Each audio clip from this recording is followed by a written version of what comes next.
মায়ের এক ধারে দুধের দাম, কাটিয়া গায়ের চাম, পাপুষ বানাইলে ঋণের শোধ হবে না। এমন দরদি ভাবে কেউ হবে না আমার মাহা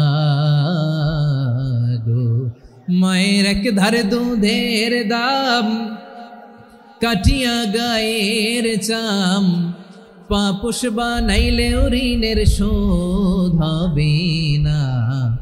এমন দরদি ভাবে কেউ হবে না আমার মাহা গো। ঠিক কিনা? মাকে তো বাদ দেওয়া যায় না। وَقَضَى رَبُّكَ أَلَّا تَعْبُدُوا إِلَّا إِيَّاهُ وَبِالْوَالِدَيْنِ إِحْسَانًا। আল্লাহ বলে অবধারিত দুইটা ভার্ডিক তোমাদের জন্য, এক আল্লাহর ইবাদত করবা আর মা বাবার প্রতি ইহসান করবা। আদেশটা কার? মা বাবার প্রতি ইহসান করতে হবে। আমার মা হিন্দু হোক ভালো আচরণ করতে হবে, বৌদ্ধ হোক ভালো আচরণ করতে হবে। আমার যে সমস্ত হিন্দু ভাইয়েরা মুসলিম হয়েছ, তোমাদের মা বাবা এখনো মুসলমান হয় নাই, তাদের সাথে ভালো আচরণ করতে হবে। আপনাদের খেদমত নিজে করতে হবে অথবা খেদমতের ব্যবস্থা করাই দিতে হবে। মান্থলি যে খরচ লাগে এটা দিতে হবে। আরে তুমি এখন মুসলিম, তোমার মা বাবা হিন্দু, এখনই তো সুযোগ ইসলামের সৌন্দর্য দেখানো। এখন মা বাবা যদি দেখে আরে এটা হিন্দু থাকতে তো বদমাইশ ছিল, বেয়াদব ছিল, কি এমন ধর্ম সে গ্রহণ করলো যেটা গ্রহণের সাথে সাথে সে পাল্টে গেল? কি এমন ধর্ম সে গ্রহণ করেছে যেটা তার জীবনকে আলোকিত করে দিয়েছে? নসিব ভালো হইলে তারাও কালিমা পড়ে মুসলমান হয়ে যাবে। বিষ্ণু ইসলামের স্ত্রীর নাম ছিল আয়েশা রাদিয়াল্লাহু তাআলা আনহা, আবু বকর রাদিয়াল্লাহু তাআলা আনহুর মেয়ে। আবু বকর রাদিয়াল্লাহু তাআলা আনহুর আরেক মেয়ের নাম হচ্ছে আসমা। কি নাম? দুজনই আবু বকর রাদিয়াল্লাহু তাআলা আনহুর মেয়ে, আসমা আর আয়েশা। নাম দুইটা কেমন লাগে? আসমা নামটা কেমন লাগে? আয়েশা নামটা কেমন লাগে? সবার ভালো লাগে নাই? নাম দুটো আপনাদের ভালো লাগে? লালমনিরহাটে অনাগত যদি কন্যা সন্তান হয়, যদি মনে চায় আসমা রেখে দিতে পারবেন, যদি মনে চায় আয়েশা রেখে দিয়েন। দেশে বিদেশে এয়ারপোর্টে রাস্তাঘাটে শুধু বলে হুজুর একটা নাম দেন, আমার ছেলের একটা নাম দেন, মেয়ের একটা নাম দেন। তো আমার মনে আছে যশোরের আদ্দিনের মাহফিলে আমি একটা দুইটা নাম দিয়েছিলাম। আজকে লালমনিরহাটের এই প্রোগ্রামে কন্যা সন্তান যদি হয় দুটা নাম দিলাম, আসমা কিংবা আয়েশা। ইনশাআল্লাহ পড়েন। দুজন বোন, এক মায়ের না, বাবা এক মা দুইজন। আয়েশা রাদিয়াল্লাহু তাআলা আনহার মায়ের নাম উম্মে রুমান, আর আসমা রাদিয়াল্লাহু তাআলা আনহার মায়ের নাম কুতাইলা বিনতে আব্দুল উজ্জা। আবু বকর রাদিয়াল্লাহু তাআলা আনহু 4টা বিয়ে করেছিলেন। তো একই ঘটনা ঘটেছে এই ফ্যামিলিতে। আসমা ইসলাম ধর্ম গ্রহণ করে মুসলিমা, কিন্তু তার মা কুতাইলা মুশরিকা। আই রিপিট, বোঝার জন্য আমি আবারও বলি, আসমা রাদিয়াল্লাহু তাআলা আনহা মুসলিমা, আর আসমার মা কুতাইলা, আওয়াজ করে বুঝে থাকলে বলেন, আসমার মা মুশরিকা। তার মানে মেয়ে মুসলিম, মা অমুসলিম। ভেজাল আছে না নাই? কিন্তু কুতাইলা আর ধৈর্য ধারণ করতে পারে না। নার ছেড়া ধন, কলিজার টুকরা ধন, কলিজার টুকরা সন্তান আসমারে দেখতে বড্ড মন চায়। সাইয়েদনা আসমা রাদিয়াল্লাহু তাআলা আনহা মক্কা থেকে হিজরত করে মদিনায় চলে গেলেন হুদাইবিয়ার পর। যখন মক্কা মদিনার ট্রাফিক স্বাভাবিক হলো, মক্কার লোক মদিনায় যায়, মদিনার লোক মক্কায় আসে। কুতাইলা কলিজার টুকরা সন্তান আসমারে দেখার জন্য কিছু উপহার নিয়ে বিশাল মরুপথ পাড়ি দিয়ে মক্কা থেকে মদিনায় যায়। সুবহানাল্লাহ বলেন। এখন মা আসছে মেয়ের সাথে দেখা করতে, মেয়ে তো আর দেখা দেয় না। মেয়ে ভাবছে আমার মা তো মুশরিকা, অপবিত্রা, তার সাথে কি দেখা দেয়া যাবে? বিশ্বনবীর দরবারে চলে গেলেন। সুবহানাল্লাহ বলেন। কি সৌভাগ্যবান ছিল তারা, মাসলা জানার দরকার হলেই নবীর দরবারে চলে যেত। ঘরে বউয়ের সাথে ঝগড়া হলে নবীর দরবারে চলে যেত। অনেক সাহাবী বলে আমার পেটে ক্ষুধা লাগলো আমি নবীর কাছে চলে যেতাম, কারণ নবীর চেহারার দিকে তাকালেই আমার পেটের ক্ষুধা মিটে যেত। সাইয়েদনা আসমা রাদিয়াল্লাহু তাআলা আনহা বিশ্বনবীর কাছে চলে গেলেন। যে বললেন ইয়া রাসূলুল্লাহ ইয়া হাবিবাল্লাহ ইন্না উম্মি কাদিমাতুন ইলাইয়া ওয়া হিয়া রাগিবা, আমার মা মক্কা থেকে অনেক দূর মরুর পথ পাড়ি দিয়ে উপহার সামগ্রী নিয়ে মদিনায় আমার সাথে দেখা করতে এসেছে গো নবী। আমার জানতে বড্ড ইচ্ছে হয় আমি আমার মুশরিকা মায়ের সাথে একটু দেখা করতে পারবো কিনা। আফা আসিলুহা, আগে যেমনি আমি আমার মায়ের সাথে ভালো আচরণ করতাম, যেমনি আমি আমার মায়ের সাথে সদাচরণ করতাম গো নবী, এখন আমি মুসলিমা মা মুশরিকা, এখনো কি আগের মতো সদাচরণ করতে পারবো নাকি? বিশ্বনবী বললেন নাম সিলিহা, হ্যাঁ রে আসমা, অবশ্যই অবশ্যই, আগে ঠিক যেমন তুমি তোমার মায়ের সাথে ভালো আচরণ করতে এখনো তেমনি আগের মতো ভালো আচরণ করবা। আওয়াজ করে পড়েন সুবহানাল্লাহ। কি ইসলাম আমরা পেয়েছি! কত ব্রড মাইন্ডেড আমাদের ইসলাম, কত ওপেন মাইন্ডেড ইসলাম, কত ওপেন আপ করতে পারে, চিন্তা করতে পারেন। বিষ্ণু বললেন হ্যাঁ অবশ্যই, নাম সুলিহা, আগে যেমনি ভালো আচরণ করছো আসমা এখন ওইরকমই করো, পারলে আরো বাড়াই করো। সুবহানাল্লাহ বলেন। তাহলে আমার যে হিন্দু ভাইয়েরা হিন্দু বোনেরা ইমানের বদৌলতে দৌলতে আপনি ধন্য হয়েছেন, আপনার আম্মা আব্বা এখন মুসলমান হয় নাই, তাদের জন্য দোয়া করেন, তাদের জন্য দোয়া করেন, আল্লাহ যেন তাদেরকেও ইমানের দৌলত দান করে। আমরা সবাই পড়ি আমিন, আরো জোরে পড়েন আমিন। এখন বলেন ইসলাম কি ন্যারো মাইন্ডেড রিলিজিয়ান না ব্রড মাইন্ডেড? লালমনিরহাটের যুবক ভাইরা আওয়াজ করো, ইসলাম কি ন্যারো মাইন্ডেড না ব্রড মাইন্ডেড? কতটা ব্রড মাইন্ডেড দেখেন। বিশ্বনবী সাল্লাল্লাহু আলাইহি সাল্লাম অমুসলিমরা যদি নবীকে উপহার দিত, ওই উপহারও বিশ্বনবী গ্রহণ করতেন। সুবহানাল্লাহ পড়েন। আপনার অমুসলিম বন্ধু যদি উপহার দেয় সেটাও আপনি নিতে পারবেন, যেটা নেওয়া জায়েজ। কিন্তু আপনার বন্ধু যদি আপনার মদের বোতল দেয়, নিতে পারবেন? হ্যাঁ, মদের বোতল দিলে পারবেন না। আপনার বন্ধু যদি আপনার পর্ক দেয়, পর্ক শুকরের গোশত মিশ্রিত কোনো খাবার, ওটা নিতে পারবেন না। হালাল যে কোনো জিনিস নিতে পারবেন। বিশ্বনবী সাল্লাল্লাহু আলাইহি ওয়াসাল্লাম অমুসলিমদের দেয়া হাদিয়া গ্রহণ করতেন।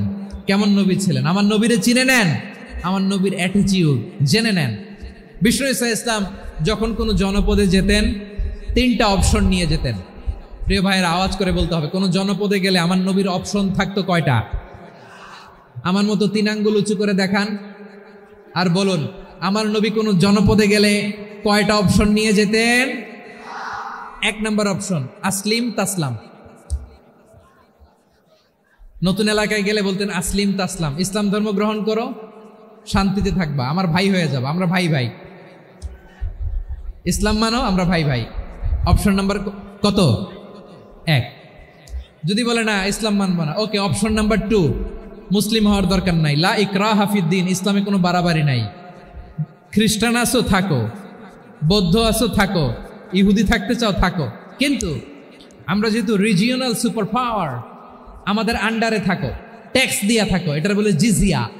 আলেম যারা আছেন বুঝবেন, এটার আরবিতে কি বলে? জিজিয়া। You pay us the tax, we will give you the security. তোমরা ট্যাক্স দিবা, আমরা সিকিউরিটি দিব, আমাদের আওতায় থাকবা, কেউ তোমাদেরকে আক্রমণ করতে পারবে না, আমরা নিরাপত্তা দিব। সুবহানাল্লাহ বলেন।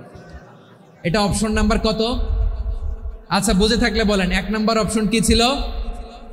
ইসলাম। ইসলাম মানো, শান্তিতে থাকবা, ভাই ভাই, আমরা ভাই ভাই। অপশন নাম্বার 2, ট্যাক্স দাও, আমরা নিরাপত্তা দিব, মুসলিম হওয়া লাগবে না। এখন 1 নম্বরও মানে না, 2 নম্বরও মানে না, মুসলিম হবো না, ভালো, খ্রিস্টান থাকো, ট্যাক্স দাও, আমরা সিকিউরিটি দিব না, এটাও মানি না। বিষ্ণু বলেন তাহলে তলোয়ার আমাদের আর তোমাদের মাঝে ফয়সালা করবে, মুসলিমও হবো না, ট্যাক্স দিবা, নিরাপত্তা দিব, আমরা সুপার পাওয়ার, আমাদের আন্ডারে থাকবে, এইটাও না। তাহলে তোমাদেরকে তো আমরা বিশ্বাস করতে পারি না, কখন না কখন বিশ্বাসঘাতকতা করো, কার সাথে মিলে হাত মিলাও, তলোয়ার আমাদের মাঝে ফয়সালা করবে। তখন তিনি জেহাদের সশস্ত্র সংগ্রামের ঘোষণা দিতেন। সুবহানাল্লাহ পড়েন। দেখেন, পশ্চিমারা জেহাদকে এইভাবে চিত্রায়িত করে না। ওরা জেহাদ বলতে বোঝায় তলোয়ার, হাত কাটো, গলা কাটো না। জেহাদ সশস্ত্র সংগ্রাম 3 নম্বরে। অধিকাংশ ক্ষেত্রেই বিশ্বনবীর সুন্দর আচরণ দেখে, আরে আমার নবীর যে নুরানি চেহারা, অনেকে তো কেবল সিরেফ চেহারাটা দেখেই কালিমা পড়ে মুসলমান হয়ে গিয়েছে। যারা মুসলিম হয় নাই তারা তাদের ইসলামেই বলবৎ ছিল, ট্যাক্স দিয়ে ইসলামের আন্ডারে ছিল। যারা এটাও মানে নাই ওইটাও মানে নাই, তাদের বিরুদ্ধে জেহাদ। বিষ্ণু ইসলাম 7ম হিজরিতে যখন খায়বার বিজয়ের পরে ইসলাম রিজিওনাল সুপার পাওয়ার হিসেবে আত্মপ্রকাশ করলো, বিশ্বনবী চিঠি লিখলেন অন্যান্য সুপার পাওয়ারের কাছে, রাষ্ট্রীয় চিঠি লেখে এক রাষ্ট্রপ্রধান আরেক রাষ্ট্রপ্রধানের কাছে, ঠিক কিনা বলেন? জানেন না আপনারা? এই যে 24-এর ছাত্র নাগরিক অভ্যুত্থানে, এই অভ্যুত্থান যখন শুরু হয় আমি তখন সাউথ আফ্রিকাতে একটা স্ট্যাটাস দিয়েছিলাম, কোটা নয় গোটা দেশ সংস্কার করা লাগবে। শুধু বাংলাদেশ নয়, সারা বিশ্বের বাংলা ভাষাভাষী লোকেরা এই আন্দোলনের সাথে সমর্থন তারা করেছে, এটাকে সাপোর্ট করেছে, তারা সমর্থন দিয়েছে। আমাদের ইউনাইটেড আরব আমিরাতের বাংলাদেশি ভাইয়েরা তারা সেখানে রাস্তায় নেমে এসেছিল, জানেন? ওইখানে ডেমনস্ট্রেশন করা যায় না, সেখানকার সরকার তাদেরকে যাবজ্জীবন দিয়েছিল। তখন আমাদের এই যে প্রধান উপদেষ্টা ডক্টর মোহাম্মদ ইউনূস সরাসরি G2G বলে, এটারে G2G, government to government, G2G, উনি চিঠি লিখলেন যে তাদেরকে, ইউর হাইনেস, হে সম্মানিত আমির, আপনি আমার এই চিঠির কারণে আমার সম্মানে এই 53 জন বাংলাদেশিকে মাফ করে দেন। এই চিঠির বদৌলতে বেকসুর খালাস পেয়ে গিয়েছিল আমাদের ভাইরা, জানেন না এই ঘটনা আপনারা? তাহলে গভর্নমেন্ট টু গভর্নমেন্ট চিঠি দেওয়া হয়। 7ম হিজরিতে বিষ্ণু ইসলাম সব সুপার পাওয়ারের কাছে চিঠি দিলেন, রোমান সম্রাটের কাছে, পারস্য অধিপতির কাছে, মিশরের অধিপতির কাছে, সবার কাছে চিঠি লিখলেন। চিঠির ভাষা ছিল এরকম, মিন মুহাম্মাদিন রাসূলিল্লাহ ইলা মুকাওকিস আযীমিল কিবত, মুহাম্মদ রাসূলুল্লাহর পক্ষ থেকে মিশরের বাদশার কাছে, আসলিম তাসলাম, ইসলাম মানো শান্তিতে থাকবা, সালামুন আলা মান ইত্তাবা আল হুদা, শান্তি তার জন্য যে হেদায়েতের অনুসরণ করে। সুবহানাল্লাহ পড়েন। তো এই চিঠি অনেকে ভালোভাবে রিসিভ করেছে, অনেকে এই চিঠি পাওয়ার পরে নবীর কাছে আবার ইন রিটার্ন উপহার পাঠিয়েছে। কি পাঠিয়েছে? উপহার। মিশরের বাদশা মুকাওকিস তিনি বিশ্বনবীকে বিশাল এক উপহারের ডালি পাঠিয়েছেন। মিশরের বাদশা মুকাওকিস ছিলেন ধর্মে খ্রিস্টান। লালমনিরহাটের ভাইয়েরা আওয়াজ করে বলেন, মিশরের বাদশা ধর্মে কি ছিল? খ্রিস্টান। কি উপহার দিয়েছিল আমার নবীকে? শুনতে মনে চায়? আওয়াজ নাই লালমনিরহাটের গলায়, শুনতে মনে যায়? 1000 স্বর্ণ মুদ্রা, 1000 স্বর্ণ মুদ্রা। 2টা খ্রিস্টান দাসী, একজনের নাম মারিয়া বিনতে শামউন আল কিবতিয়া, আরেকজনের নাম সিরিন বিনতে শামউন আল কিবতিয়া। একজন খ্রিস্টান দাস 20 থান কাপড় জামা বানানোর জন্য, আমরা নবী যেন সেলাই করে জামা বানাতে পারে এজন্য 20 থান কাপড়, 20 থান ফাইন গার্মেন্ট, সুবহানাল্লাহ পড়বেন না? এরপরে একটা গাধা যেটার নাম ছিল উফাইর, আর একটা খচ্চর, এটার নাম ছিল দুলদুল। খচ্চর চিনেন? গাধা আর ঘোড়ার ক্রসিং এ যে প্রাণীটা দুনিয়াতে আসে এটার খচ্চর বলে। তো এই যে সুপার পাওয়ার খ্রিস্টান বাদশার কাছে নবী চিঠি লিখলেন, ওই খ্রিস্টান বাদশা আমার নবীকে উপহার দিল, বিশ্বনবী এই উপহারগুলো সানন্দে গ্রহণ করেছে। সুবহানাল্লাহ পড়বেন না? মুসলিম কেউ যদি আপনাকে উপহার দেয়, হালাল উপহার হলে আপনি গ্রহণ করতে পারবেন। অনুরূপভাবে পারস্যের বাদশা, রোম সম্রাট বিশ্বনবীকে উপহার পাঠিয়েছেন, আমার নবী সবগুলো উপহার গিফট গ্রহণ করেছেন। সুবহানাল্লাহ বলেন। তাহলে প্রিয় লালমনিরহাট আওয়াজ করে বলুন, ইসলাম কি ন্যারো মাইন্ডেড রিলিজিয়ন না ব্রড মাইন্ডেড? আম্মাজান আয়েশার কাছে মাসালা জানতে চায় মেয়েরা, হে আম্মাজান, অগ্নি উপাসকেরা তাদের ঈদের দিন নওরোজের সময় আমাদেরকে পাখি দেয়, নেওয়া যাবে? উনি বললেন, ওরা জবাই করে দিলে নেওয়া যাবে না, কিন্তু ওরা যদি ফলমূল এরকম খাবার দেয় এগুলো নেওয়া যাবে। তার মানে অমুসলিমদের দেয়া উপহার এটা গ্রহণ করা যায়। সুবহানাল্লাহ বলেন। শুধু তাই নয়, বিষ্ণু ঈসা ইসলাম অমুসলিমদের সাথে আর্থিক লেনদেনও করেছেন, ফিনান্সিয়াল ডিলিং করেছেন। অমুসলিমদের সাথে প্রয়োজনে আপনি ফিনান্সিয়াল ডিলিং করতে পারবেন। আমরা প্রায় দেখি বাজারের মিষ্টির দোকানগুলো আমার হিন্দু ভাইদের। লালমনিরহাটে মিষ্টির দোকান, দইয়ের দোকান কারা চালায়? হিন্দুরা চালায় না। তারপরে যে বারবার শপ, চুল কাটে যে নাপিত, অধিকাংশ নাপিতের দোকানে কারা? আমার হিন্দু ভাইরা। তা আপনি চুল কাটতে পারবেন কিনা? পারবেন কিনা বলেন? পারবেন। তার দোকান থেকে দই মিষ্টি কিনতে পারবেন কিনা? হ্যাঁ, আমার মুসলিম ভাইয়ের দোকান থাকলে ওইটার আমি বেশি প্রায়োরিটি দিব, ঠিক কিনা? কিন্তু যদি তাদের সার্ভিস নিতে চান, প্রোডাক্ট নিতে চান, পারবেন। তার দলিল সহিহ বুখারী, আম্মা জান আয়েশা রাদিয়াল্লাহু তাআলা আনহা বলেন, ইশতারা রাসূলুল্লাহ সাল্লাল্লাহু আলাইহি ওয়াসাল্লাম মিন ইয়াহুদিয়িন তুআমান ওয়া রাহানাহু দিরআহু মিন হাদিদ। রাসূল সাল্লাল্লাহু আলাইহি ওয়াসাল্লাম এক ইহুদির কাছ থেকে, কার কাছ থেকে? সবাই বলে নাই, কার কাছ থেকে? আমার নবী, পেয়ারা নবী এক ইহুদির কাছ থেকে জব কিনেছিল, জব, বার্লি, যেটা দিয়ে রুটি বানায়। ওই জবের দাম দেওয়ার টাকা পয়সা নবীর কাছে ছিল না, ফলে নবী ওনার একটা পোশাককে মর্গেজ রেখেছিলেন, মর্গেজ, বন্ধক, যে এখন এটার দাম দিতে পারবো না, কয়েক কেজি বার্লি নিয়ে যাই আর বন্ধক হিসেবে আমার জামাটা রেখে গেলাম, যেই দিন দাম দিব ওই দিন জামাটা ছুটায় নিয়ে যাব। সুবহানাল্লাহ পড়বেন না? বাকিতে নিছিলেন, বাকিতে।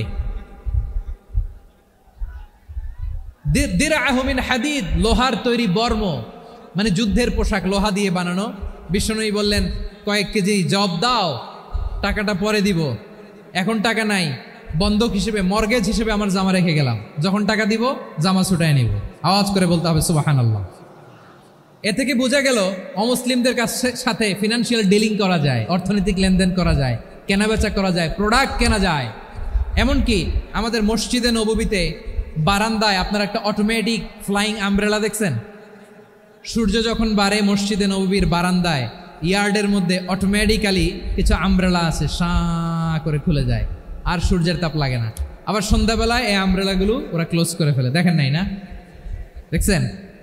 এই মসজিদে নববীকে সর্বোচ্চ উন্নত মানের কনস্ট্রাকশন ইনফ্রাস্ট্রাকচারে ডেভেলপ করার জন্য কর্তৃপক্ষ কিছু অমুসলিম ইঞ্জিনিয়ারের, ডিজাইনারের সহায়তা নিয়েছিল। সুবহানাল্লাহ বলেন। কোন দলিলের ভিত্তিতে? এই দলিলের ভিত্তিতে যে বিষ্ণু ঈসা ইসলাম অমুসলিমদের সাথেও লেনদেন করেছেন। আওয়াজ করে বলতে হবে আল্লাহু আকবার। শুধু তাই নয়, ইন কেস অফ ইমার্জেন্সি, প্রয়োজনে ইসলামের খাতিরে, ইসলামকে সামনের দিকে এগিয়ে নিয়ে যাওয়ার জন্য অমুসলিমদের সাপোর্ট নেওয়া জায়েজ আছে। সুবহানাল্লাহ বলেন। অমুসলিমদের সাপোর্ট নেয়া, তাদের থেকে অর্থ নেয়া, পলিটিক্যাল সাপোর্ট, পলিটিক্যাল অ্যাসাইলাম নেওয়া জায়েজ আছে। আমাদের অনেক বিশ্ববরেণ্য দায়ীরা আমেরিকায় অস্থায়ীভাবে অ্যাসাইলাম নিয়ে থাকে, নিজের দেশে গেলে ফাঁসিতে ঝুলাই দিবে। যুগ যুগ ধরে দায়ীদের উপর এরকম অত্যাচার আর নির্যাতন আছে না নাই? মিশরের অনেক দায়ীরা পাশ্চাত্যে যেয়ে থাকে, এই যে তারা পলিটিক্যাল অ্যাসাইলাম নিয়ে থাকে, রাজনৈতিক আশ্রয়ে, এটা জায়েজ আছে না? এটা যে জায়েজ আছে তার প্রমাণ স্বয়ং বিশ্বনবী সাল্লাল্লাহু আলাইহি ওয়াসাল্লাম পলিটিক্যাল সাপোর্ট নিয়েছিলেন অমুসলিমদের কাছ থেকে। সুবহানাল্লাহ বলেন। খুব মজাদার একটা ঘটনা শুনবেন, আপনাদের আগ্রহ দেখে তো মনে হয় না শোনার ইচ্ছা আছে। আছে আছে, গলায় জোর আছে। লিল্লাহি তাকবীর, লিল্লাহি তাকবীর, নারে তাকবীর। মাশাআল্লাহ।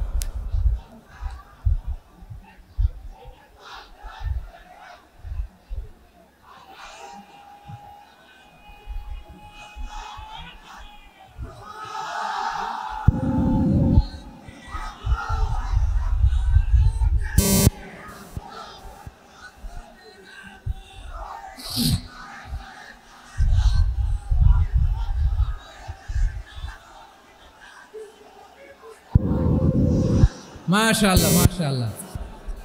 থামুন, থামুন আমার ভাইরা। বিশ্বনবীর বয়স তখন প্রায় 51 বছর। কত বছর? বিশ্বনবীর সবচেয়ে কাছের মানুষ খাদিজা রাদিয়াল্লাহু তাআলা আনহা ইন্তেকাল করেছেন। বিশ্বনবী বড্ড কষ্ট পেলেন, হৃদয়টা ভেঙে খান খান। যিনি ঘরের ভেতরে বিশ্বনবীকে সান্ত্বনা দিতেন, ভালোবাসা দিতেন, বাইরে গেলে কুরাইশরা বকাঝকা করে, অত্যাচার করে, কিন্তু আম্মাজান খাদিজা রাদিয়াল্লাহু তাআলা আনহা ঘরটারে এমন শান্তির নীর বানায় রেখেছেন, এই ঘরের ভিতরে ঢুকলে বিশ্বনবীর কলিজাটা ঠান্ডা হয়ে যেত।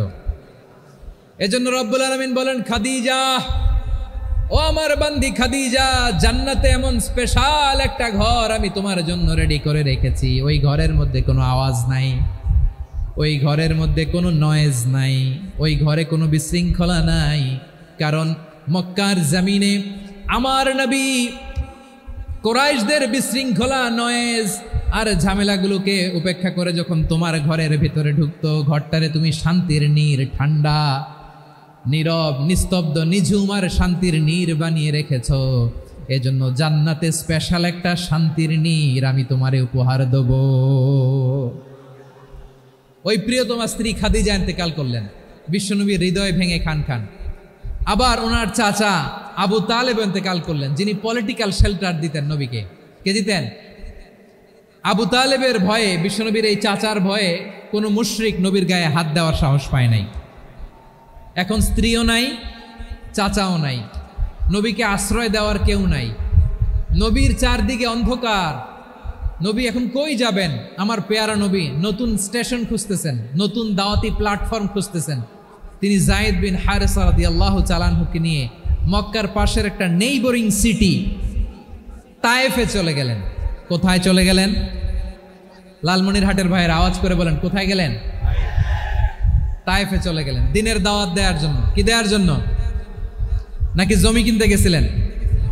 জমি কিনতে, দুনিয়ার যশ খ্যাতির জন্য, নিজের কোনো লাভের জন্য? তায়েফবাসীদেরকে জাহান্নামের আগুন থেকে বাঁচানোর জন্য। আওয়াজ করে বলতে হবে, ঠিক কিনা? বিশ্বনবী বিশাল মরুপথ, পাহাড়ি পথ পাড়ি দিয়ে তায়েফের মরুজমিনে গেলেন কোরআনের দাওয়াত নিয়ে, ইমানের দাওয়াত নিয়ে। কিন্তু তায়েফের লোকেরা বিশ্বনবীর দাওয়াতকে শুধু প্রত্যাখ্যান করেই থামে নাই, তারা বিশ্বনবীর সাথে অত্যন্ত খারাপ আচরণ করেছে।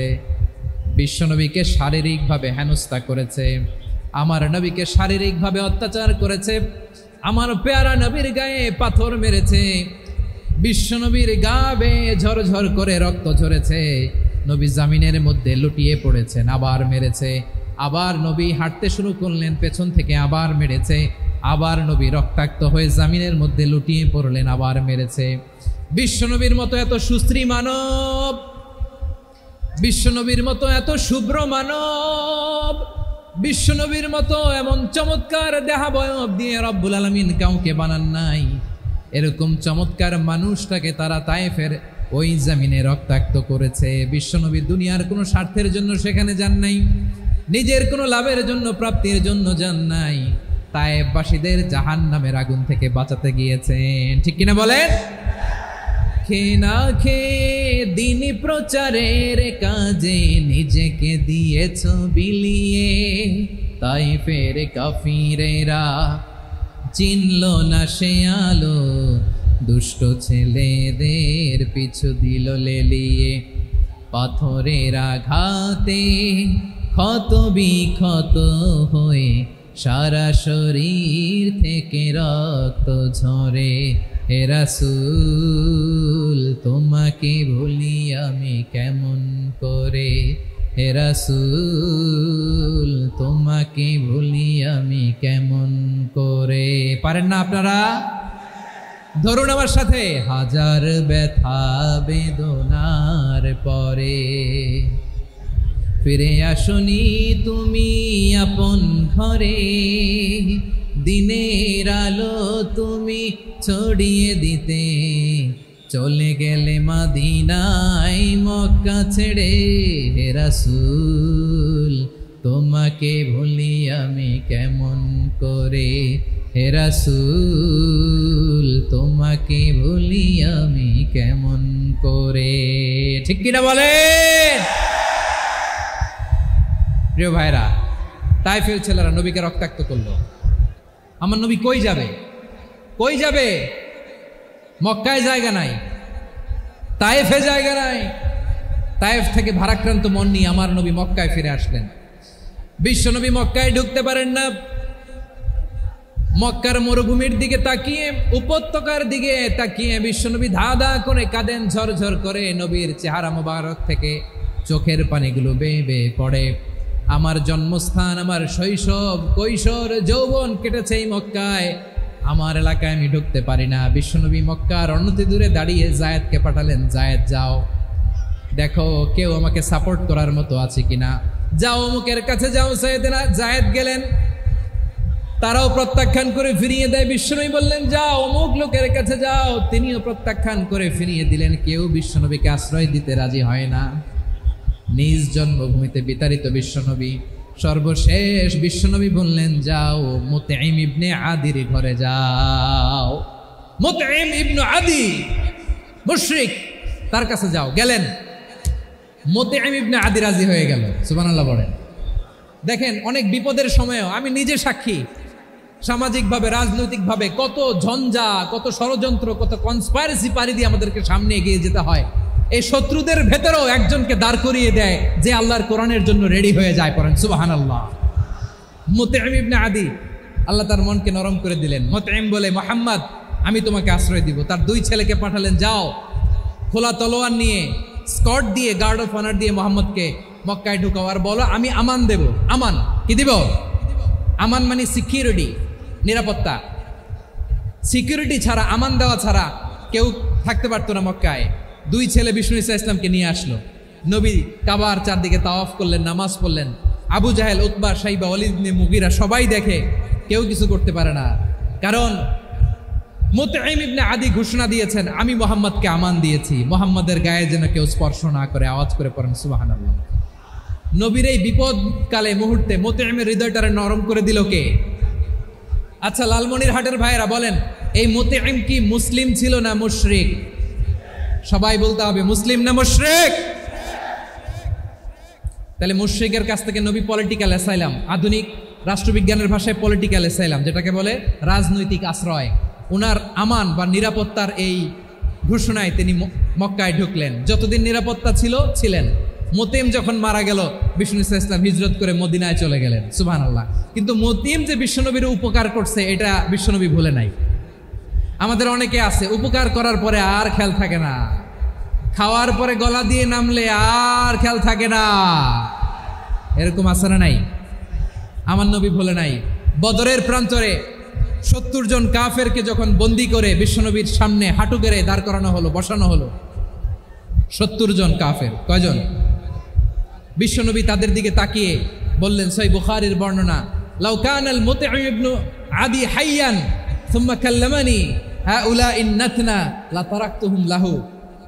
বদরের প্রান্তরে 70 জন বন্দী কাফিরের দিকে তাকিয়ে আমার নবী বললেন, আজকে মুতঈম ইবনে আদি যদি বেঁচে থাকতো আর তোমাদের 70 জনের ব্যাপারে যদি মুতঈম এক বাক্যে একটা সুপারিশ করতো, তার সম্মানে আজকে তোদের সবাইরে আমি মাফ করে দিতাম। সুবহানাল্লাহ। নাই? ওই যে চিল্লাচিল্লি যে কথা বোঝে নাই, কোন জিনিস মিস করছে ওরা নিজেরাও বোঝে নাই। বিশ্বনবী মুতঈমের এই সাহায্যের কথা বলে নাই। 70 জন মুশরিক হাঁটু গেড়ে বসা, নবী চাইলে এখনই এক্সিকিউশন অর্ডার দিতে পারে। তিনি বললেন, আজকে যদি মুতঈম বেঁচে থাকতো আর মুতঈম যদি তোদের জন্য সুপারিশ করতে, এই আবর্জনাগুলোর ব্যাপারে সুপারিশ করতে, আমি মুহূর্তেই তোদেরকে এমনি মাফ করে দিতাম। এবার বলেন, ইসলাম কি ন্যারো মাইন্ডেড না ব্রড মাইন্ডেড? শুধু তাই নয়, যাকে যে সম্মান দেয়ার আমার নবী দিতেন, হোক আস্তিক হোক নাস্তিক, হোক মুসলিম হোক অমুসলিম। বিষ্ণু ঈসা ইসলাম যখন রোমান সম্রাটের কাছে চিঠি লিখেছেন, আমার প্রিয় লালমনিরহাটের ভাইরা, অল্প কয়েক মিনিট কয়েকটা জরুরি কথা বলবো। এদিকে তাকান, এদিকে তাকান। রোমান সম্রাটের কাছে বিশ্বনবী যখন চিঠি লিখলেন মিন মুহাম্মদ রাসূলিল্লাহ ইলা হিরাকলা আযীমির রোম। মুহাম্মদের পক্ষ থেকে হিরাক্লিয়াসের কাছে, যিনি হচ্ছেন আযীমির রোম। এটা নবী নিজ থেকে বানায় লিখছেন, অতিরিক্ত সম্মান দিয়ে। কোন রাষ্ট্রপ্রধান যখন আসে তাদেরকে আমরা কি বলি জানেন? তার নামের শেষে HE এটা লিখতে হয়। H.E. মানে হিজ এক্সেলেন্সি। কি লেখে? হিজ এক্সেলেন্টি, অথবা ইউর হাইনেস, ইউর ম্যাজেস্টি। দেখেন, বিশ্বনবী সাল্লাল্লাহু আলাইহি ওয়াসাল্লাম সব নবীদেরও নবী। তিনি একজন মুশরিক খ্রিস্টান সম্রাট, রোমান সম্রাটের কাছে চিঠি লিখতে যেয়ে লিখতেছে, ইলা হিরাকলা আযীমির রোম। হিরাক্লিয়াসের কাছে আমার চিঠি, যিনি রোমের আযীম, হিজ হাইনেস, মানে রোমের অনেক সম্মানিত এক বাহাদুর। আওয়াজ করে বলেন সুবহানাল্লাহ। তার মানে যাকে যে সম্মান দেয়ার, এটা বিশ্বনবী দিতেন। এমনকি যেই ইহুদিরা ভালো ছিল, এই ইহুদিদেরও প্রশংসা করেছেন বিশ্বনবী মুহাম্মদুর রাসূলুল্লাহ সাল্লাল্লাহু আলাইহি ওয়াসাল্লাম। এক ইহুদির প্রশংসা করেছেন বিশ্বনবী। ইহুদির কার? আমি তো আমার ভাইয়ের প্রশংসা করি না, আমি তো এক আলেম আরেক আলেমরে স্পেস দেই না। আমি তো এক দায়ী আরেক দায়ীর সাথে বসতে চাই না। আমার নবী ইহুদির প্রশংসা করে। কার প্রশংসা? ওই ইহুদির নাম ছিল মুখাইরেক। সিরাত গ্রন্থ ঘাটলে পাবেন। তিনি বলেছেন মুখাইরেক খাইরু ইয়াহুদ, Mukhayriq is the best of the Zeus.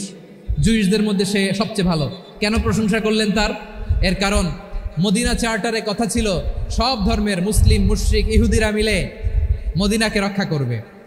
কিন্তু তৃতীয় হিজরিতে যখন উহুদের যুদ্ধ শুরু হলো, সবার কথা ছিল যেই আক্রমণ করে আমরা মদিনাকে বাঁচাবো। কোন শহরকে বাঁচাবো? মদিনাকে। কিন্তু কুরাইশরা যখন অ্যাটাক করলো, ইহুদিরা আর আসে না, ইহুদিরা আর বেরোয় না। বিষ্ণু বললেন, ওহে ইহুদিরা, তোমরা না চুক্তি করলে আমার সাথে যে মদিনা বাঁচাতে সবাই ঝাঁপিয়ে পড়বো, আসো। একটা ইহুদিও বেরোয় না, কেউ আসে নাই সেদিন, একজন ছাড়া। তার নাম মুখাইরেক। তার নাম কি? মুখাইরেক বাহাদুরের মতো ঘোড়সাওয়ার হয়ে বেরিয়ে গেলেন এবং বললেন, গোটা ইহুদি সাম্রাজ্যের একজনও যদি না আসে, আমি মুখাইরেককে কেউ ঘরে আটকে রাখতে পারবে না।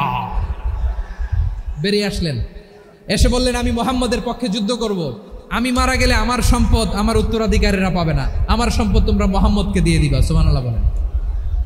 উহুদের ময়দানে 70 জন মুসলমান শহীদ হলো। এই ইহুদি, সেও মুসলমানের পক্ষে যুদ্ধ করে নিহত হলো। সুবহানাল্লাহ বলেন। মুসলিমদের লাশ যখন নিয়ে আসা হলো, এই মুখাইরিকের লাশও নিয়ে আসা হলো। মুসলিমদের লাশের পাশে মুখাইরিকের লাশ দেখে বিশ্বনবী মুখাইরিকের প্রতি অনেক খুশি হলেন। আর বিশ্বনবী খুশি হয়ে বললেন, মুখাইরিক খায়রু ইয়াহুদ। মুখাইরিক, যদিও তুমি ইহুদি, তারপরেও তুমি সব ইহুদিদের মধ্যে সেরা ইহুদি। পড়েন সুবহানাল্লাহ। আমার নবী ইহুদিকেও সম্মান দিতে কার্পণ্য করে নাই। আওয়াজ করে বলেন আল্লাহু আকবার। প্রিয় ভাইরা, এবার সর্বশেষ আওয়াজ করে বলেন, ইসলাম কি ন্যারো মাইন্ডেড নাকি ব্রড মাইন্ডেড? সবাই বলেন, ন্যারো মাইন্ডেড না ব্রড মাইন্ডেড? এজন্য অমুসলিম হইলেই তারা আমাদের শত্রু নয়। শত্রু কারা? এই লালমনির হাটের ভাইয়েরা শোনেন, শত্রু কারা? যে সমস্ত অমুসলিম আমাদেরকে নিশ্চিহ্ন করে দিতে চায়, যে সমস্ত অমুসলিম আমাদের ভূখণ্ড থেকে আমাদেরকে তাড়িয়ে দিতে চায়, যে সমস্ত অমুসলিম আমার ধর্ম নিয়ে তুচ্ছতাচ্ছিল্য করে চিল্লায় বলেন ঠিক কিনা, তারা আমাদের শত্রু। সাধারণ অমুসলিমরা আমার শত্রু নয়। এই যে হিন্দুরা থাকে, এরা আমার ভাই, বৌদ্ধরা আমার ভাই, খ্রিস্টানরা আমার ভাই, ইহুদিরা আমার ভাই। তারা দিনই ভাই নয়, তারা মায়ের পেটের ভাই নয়, তারা মানবিক দিক থেকে ভাই। ও মানুষ, আমিও মানুষ। ইসলাম মানুষকে সম্মান করে, চিল্লায় বলো ঠিক কিনা। যারা আমাদের অস্তিত্বকে নিশ্চিহ্ন করতে চায়, যারা আমাদের ভূখণ্ডকে দখল করতে চায়, যারা আমাদেরকে নিয়ে মকারি করে, ফান করে, টিটকারি করে, আমার ধর্ম নিয়ে খেলা করে, তাচ্ছিল্য করে, ওদের বিরুদ্ধে আমাদের জিহাদ। সাধারণ মুসলিম আমাদের শত্রু নয়। আপনি জানেন নিউ ইয়র্কে, আমি তো নিউ ইয়র্কে ছিলাম অনেকদিন, ওখানে ফিলিস্তিনিদের পক্ষে যখন আমরা মিছিল করেছি, অনেক ইহুদি আমাদের সাথে মিছিলে দাঁড়িয়েছে। কারণ ওরাও জানে এই ভূখণ্ড ফিলিস্তিনিদের ভূখণ্ড। আওয়াজ করে বলো লালমনির হাট ঠিক কিনা। ইসরায়েলের রাজধানী খোদ তেল আবিবে অনেক ইহুদিরা বেঞ্জামিন নেতানিয়াহু তার বিরুদ্ধে মিছিল করেছে। তো তারা কি আমাদের শত্রু? না। অনেক খ্রিস্টান আমাদের সাথে আমাদের স্বার্থ রক্ষায় আমাদের পাশে দাঁড়িয়েছে। খেয়াল রাখবেন, হিন্দু আর হিন্দুত্ববাদ এক নয়, ইহুদি ধর্ম আর জায়নিজম এক নয়। জায়নিজমের বিরুদ্ধে আমাদের সংগ্রাম, আমাদের জেহাদ, চিল্লায় বলেন ঠিক কিনা। এই যে ফিলিস্তিনের ভাইয়েরা, তারা তাদের স্বাধীনতা সংগ্রামের জন্য লড়াই করছে, করে যাচ্ছে, আমরা এটাকে সমর্থন জানাই, চিল্লায় বলো ঠিক কিনা। কাশ্মীরের ভাইয়েরা স্বাধীনতার জন্য সংগ্রাম করছে, আমরা সেই সংগ্রামকে সমর্থন জানাই, আওয়াজ করে বলো ঠিক কিনা। যারাই আমাদের ইসলামকে নিশ্চিহ্ন করতে চায়, তাদের বিরুদ্ধে আমাদের সংগ্রাম, আওয়াজ করে বলতে হবে ঠিক কিনা। ওই সমস্ত দুর্বৃত্তদের সাথে আমাদের কোনো সম্পর্ক নাই। আমরা যদি ঐক্যবদ্ধ থাকতে পারি, ওই দুর্বৃত্তরা চান্স পাবে না। আমরা ঐক্যবদ্ধ থাকতে রাজি আছি। লালমনিরহাটের ভাইয়েরা, আমরা ঐক্যবদ্ধ থাকলে ওই দুর্বৃত্তদের কালো হাত ভেঙে দিতে আমাদের সময় লাগবে না। তাদের কালো হাত ভেঙে দিতে রাজি আছে মুসলমান? কারা কারা রাজি? দু হাত তুলে দেখাও।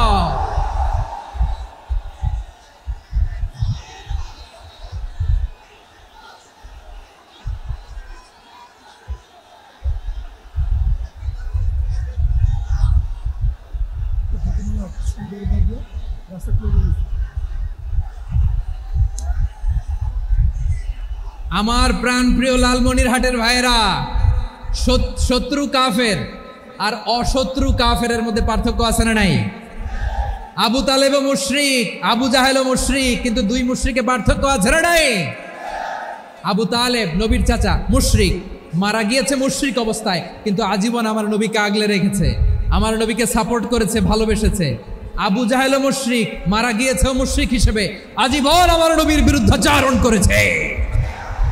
আবু জাহেলের শক্তি, সামর্থ্য, স্ট্র্যাটেজি, প্ল্যান সব আমার নবীর বিরুদ্ধে ছিল। এই আবু জাহেলের কারণে একটা দিন শান্তিতে আমার নবী মক্কায় ঘুমাতে পারে নাই। চিল্লায় বলেন ঠিক কিনা? এজন্য রব্বুল আলামিন বলেন, লা ইয়ানহাকুমুল্লাহু আনিল্লাযীনা লাম ইউকাতিলুকুম ফিদ-দীনি ওয়া লাম ইখরিজুকুম মিন দিয়ারিকুম আন তাবাররুহুম ওয়া তুকসিতু ইলাইহিম ইন্নাল্লাহা ইউহিব্বুল মুকসিতিন।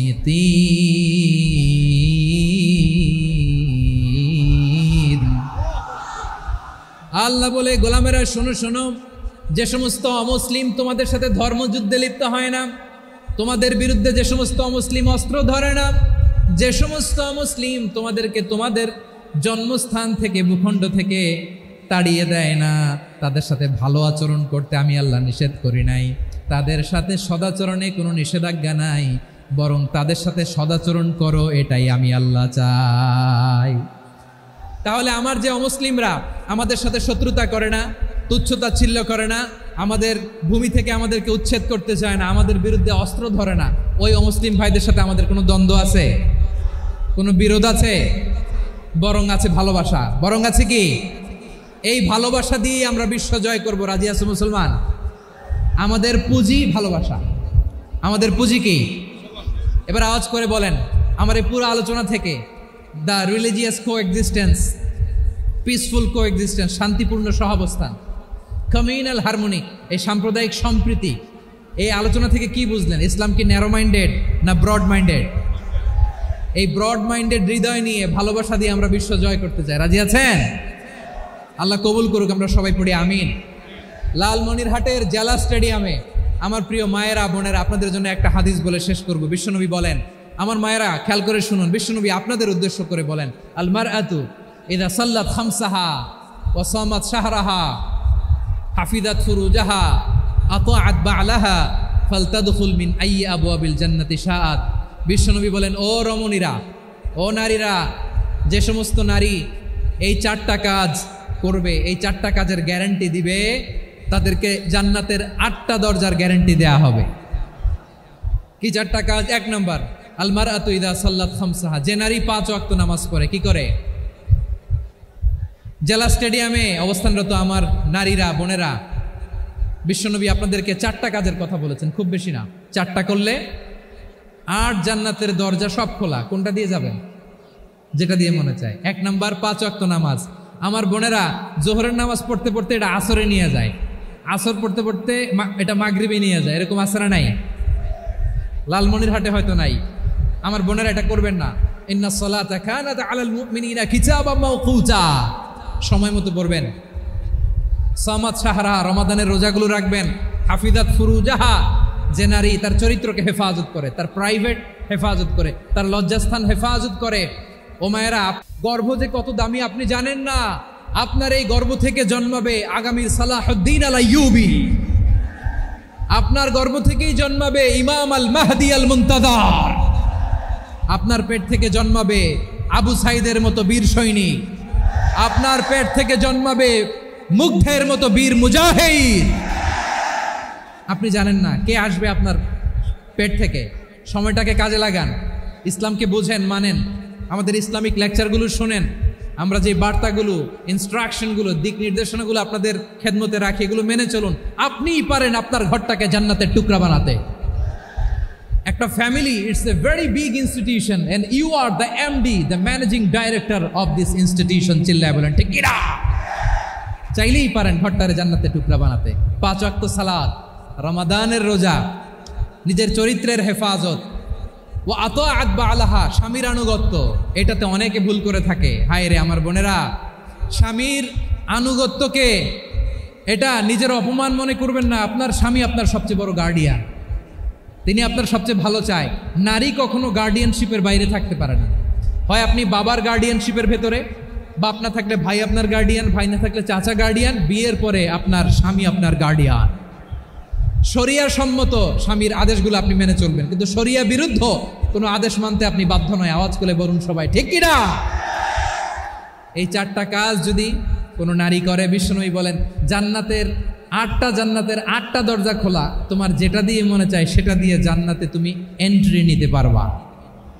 আমরা এখানে লালমনিরহাটের সোহরাওয়ার্দী ময়দানে আজকে যেমন একত্রিত হতে পারলাম, আল্লাহর জান্নাতেও যেন একত্রিত হতে পারে। আল্লাহ তুমি তৌফিক দান করো। আল্লাহ আমার এই কলিজার টুকরা যুবক ভাইদেরকে তুমি ওমরে ফারুকের মতো কবুল করো।